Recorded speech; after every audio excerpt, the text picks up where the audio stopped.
I died and realized everything we thought was wrong.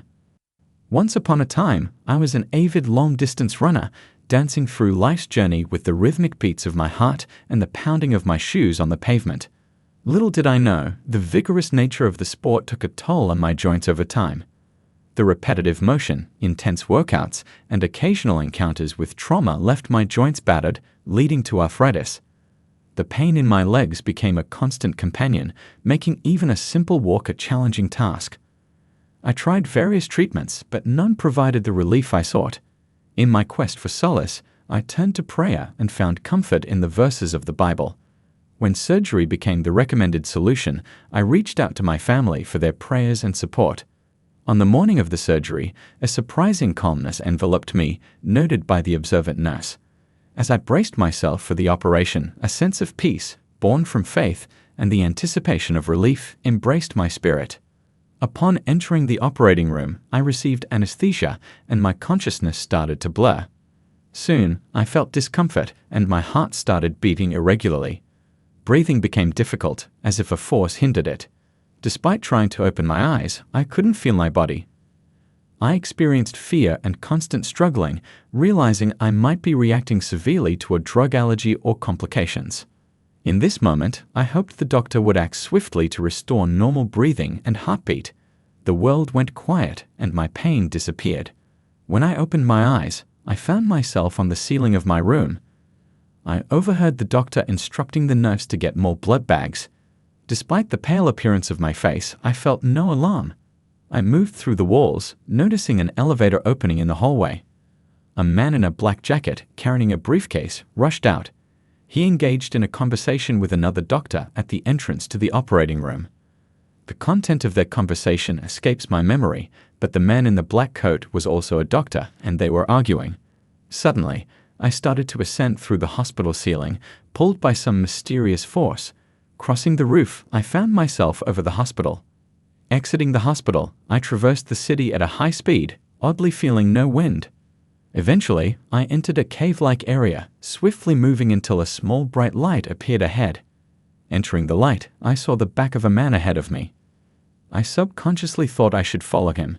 He had very long hair, wore a long white robe of coarse material, and had sandals on his feet. He smiled and waved, inviting me to come closer.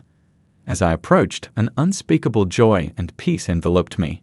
His presence felt kind and warm, making me feel neither distant nor unfamiliar. He welcomed me with open arms, and here I reviewed my life with him. I saw something that made me proud: my college days when I joined a volunteer organization. Every week, we would visit a nearby community to help the elderly and children. I cleaned their rooms, chatted with them, and played games with the kids.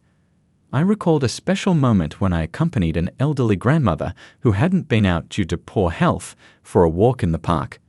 That afternoon we strolled along the garden, and the grandmother always had a smile on her face. This experience gave me a deep sense of the joy and meaning of helping others.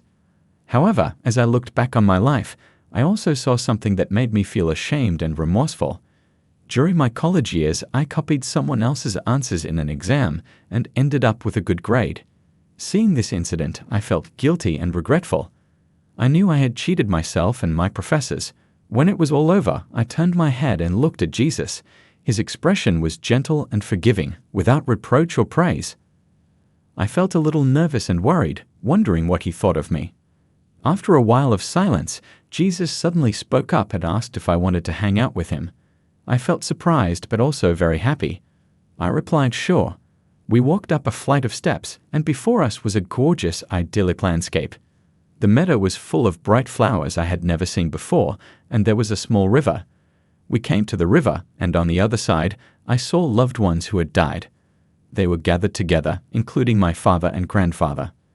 One person I didn't recognize was my great-grandfather, who had passed away before I was born. We communicated through telepathy. When I thought about hugging them on the other side of the river, Jesus told me that now was not the time.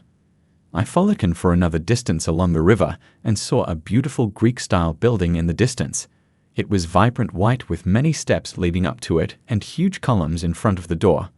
Many people inside were wearing vibrant white robes. Jesus led me inside, which was like a huge library filled with books. He explained that it was the library of heaven, where all the books of the world are kept. I was surprised and excited, walking over to a bookshelf and picking up a book at random. The words on the pages glowed, giving off a strong energy flow. I wanted to open the book, but the words were in a language I couldn't understand. I was familiar with Jesus, and he seemed to sense my confusion. These books contain all kinds of knowledge, some of which you cannot understand at the moment. Here, you can learn anything you want, he explained. As I continued exploring the bookshelves, I came across a book filled with musical notation, containing all the music on earth, both classical and modern. The scores were fully recorded in this book. Jesus looked at me, smiled, and said, "This library is not only for learning, it can also help you discover your potential and become more complete." Jesus walked toward a bookshelf, picked up a book, and handed it to me.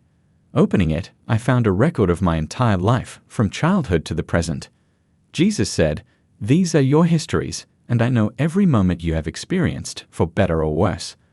I love you, and I have always been there for you." He then presented me with a choice. I could go back to Earth and continue my journey, or stay with him. Feeling an irresistible force pulling me toward Jesus, I knew I wanted to stay. His love and attention made me feel more at ease than ever before. I asked, "Can I see my family now?"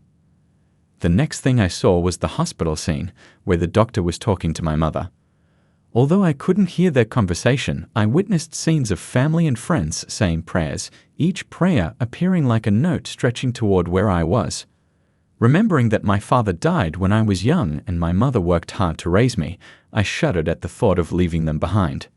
Despite the difficulty of leaving this place of love, I knew I had to go back.